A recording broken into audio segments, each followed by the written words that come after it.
Okay, we have 4,000 colleges and universities. Each one is literally going to do it in a slightly different way because each college and university is very, very different. You got schools that are 50,000 students, you got schools that are 1,000 students. Okay, so there's lots of variety because the process is going to look very different to them.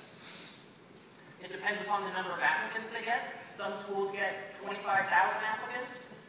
Some schools get 2,000 applicants. Okay, so they have to handle things differently. The desire to attend, so some schools admit a lot of their students, but only a small portion of those come. Mission of the school, some schools are really focused on certain areas and certain qualities, and that's why they ask certain things on application. Resources. It costs a lot of money to have an application reviewed. Okay, so some schools have those resources, some schools don't. Some schools' mission is to serve the public. Those are typically public institutions, but there are some religious, like Jesuit institutions, that are there to serve the public as well. And so that's something that they consider. And then to address inequalities in society. And this is a big one, because this is where you can really highlight yourself and talk about what you can contribute to that institution, because a lot of schools look at that. This typically comes up in the writing section, which is why the writing section is something that takes a long time and can be difficult to jump into. So, if you were to go into any college or university and look at the way they do things, it's essentially this. They've got a certain number of applicants. They offer admission to a smaller number of that. Then they have the number of students that actually say, yes, I am coming to this school, here's my deposit. That happens in the springtime. And then you have the students that actually show up. This is called an admissions fund. And it's going to be different for every single school. Okay? So just keep this in your mind, and you can look up actually the admission rate for each one of your schools that you're considering. And then you can even look up things like the yield rate, how many students actually show up. Okay? So in response to each school, there's going to be essentially the admit rate down here at the bottom that we're going to reference. We've got our little fun star right there. The first process is going to be what's called an admission index. And this is used by schools that offer admission to most of their applicants. Okay? So it's going to be essentially, we know we're going to admit a good chunk of students, so let's make that process easy.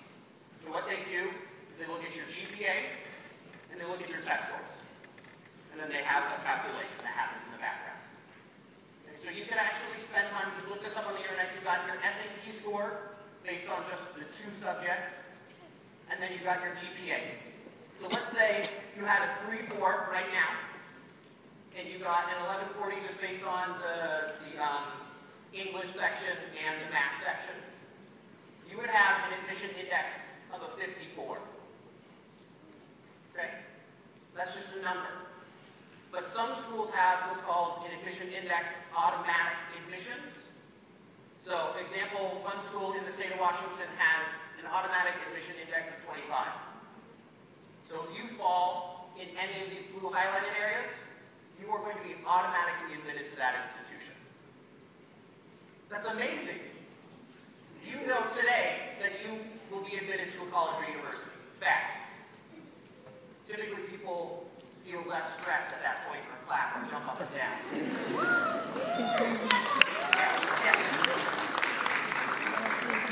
But again, this is just one way that schools look at things. If you fall below this, those schools will add an essay and want more information from you. It's that context. Okay.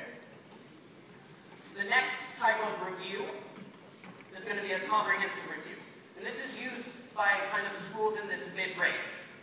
Okay. The University of Washington falls within this. So they're going to be adding a lot of extra features within the review process, not just the GPA and test scores. Okay. They are going to be looking at the GPA, but in context of the courses that you're taking. Because a 3.7 student that's taking full Cambridge, full IB, full AP, versus the 3.7 student that's taking maybe, pottery their senior year. Those students look very, very different academically. Okay? Pottery's great. I love it. We're just talking about academics, though. They are going to be looking at test scores. But the most important thing is they're going to be looking at personal information within your essay, within your writing section. because this information can set students apart. It's really this context. So what does this really mean for you? We're going to talk about that context in a sec. The last one is selective review.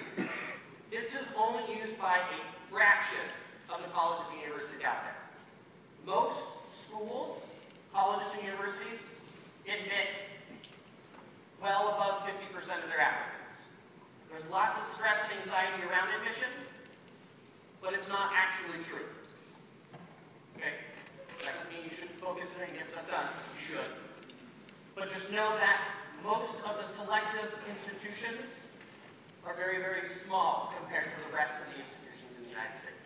So they're the ones that have anywhere from 6% to 45% of their applicants are admitted. They're going to use everything in the comprehensive review and much, much more. So letters of rec, interviews, alumni status, what high school you went to, what major you're looking at, if you fit the mission of that institution, and many, many things beyond that. Okay? So it's important for you to know that there are those 3 different review processes, and they're going to range all of this admission percentage rates. Okay? So when you're looking at schools, just think about that context and the fact that as you get more and more selective, they're going to be asking for more and more information, and that's your opportunity to highlight yourself. They're asking those questions for a reason. Okay? So there are 3 types that we categorize